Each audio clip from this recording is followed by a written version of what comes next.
a dusty abandoned warehouse that's 5 minutes away from Giovanni's house, and it's currently 11:20 p.m. Anya enters the warehouse with a lit candle in her hand and sits on a crate. Giovanni follows suit and sits down next to her. He puts a cigarette in his mouth and hands her one as well.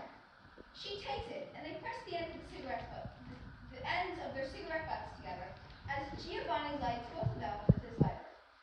Are you certain that that is the man who killed Tony?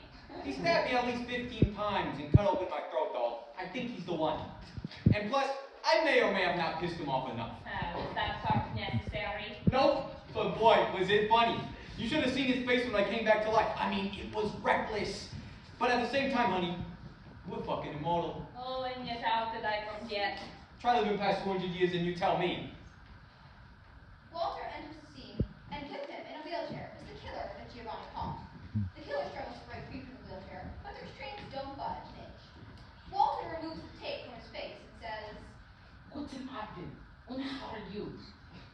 Don't answer that. I will ask you a better question. Do you know who Tony Markovas? Yeah, what about him? Why did you kill him? What did he do to you? Tony owed me money and didn't pay back. He took me for some kind of chump. Well, he was far off. Anyways, before you killed Tony, I went to his house last Friday. Only he put something very important in his safe. Something important to Mitch. You're gonna tell me everything, whether you want to or not. I didn't take anything. I killed him and ran off with his money. Mm-hmm. See, I wouldn't believe you.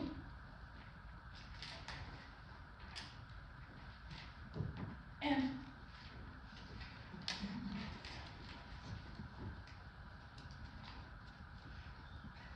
you misunderstand. I am not asking. Walter grabs a metal pipe off the floor and swings it across the killer's head, knocking him out. As his body goes limp, Walter then places his left hand on the killer's head and closes his eyes. He opens his eyes a few seconds later and reaches into the killer's trencher, revealing Walter's documents and a small dose of black liquid in a tiny bottle. Ah, so that is what he was hiding.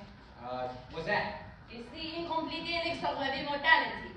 And by the looks of it, Tony came past with her acting again.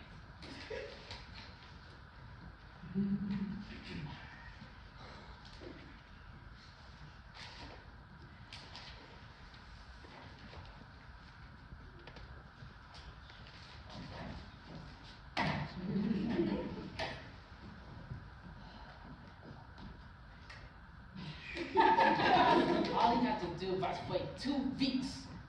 It wouldn't be completed. It's a real shame he couldn't live to see perfected. Oh, and before I forget, what did we do about him? Kill him! Kill him it is! Walter unveils a long dagger from the inside of his coat and walks over to the killer while humming. This world will be better. This world will be boring without fools like you to amuse us. Walter raises the dagger above his head and plunges it into the killer's heart. He removes the blood-stained dagger and wipes it off with a cloth in his left pocket.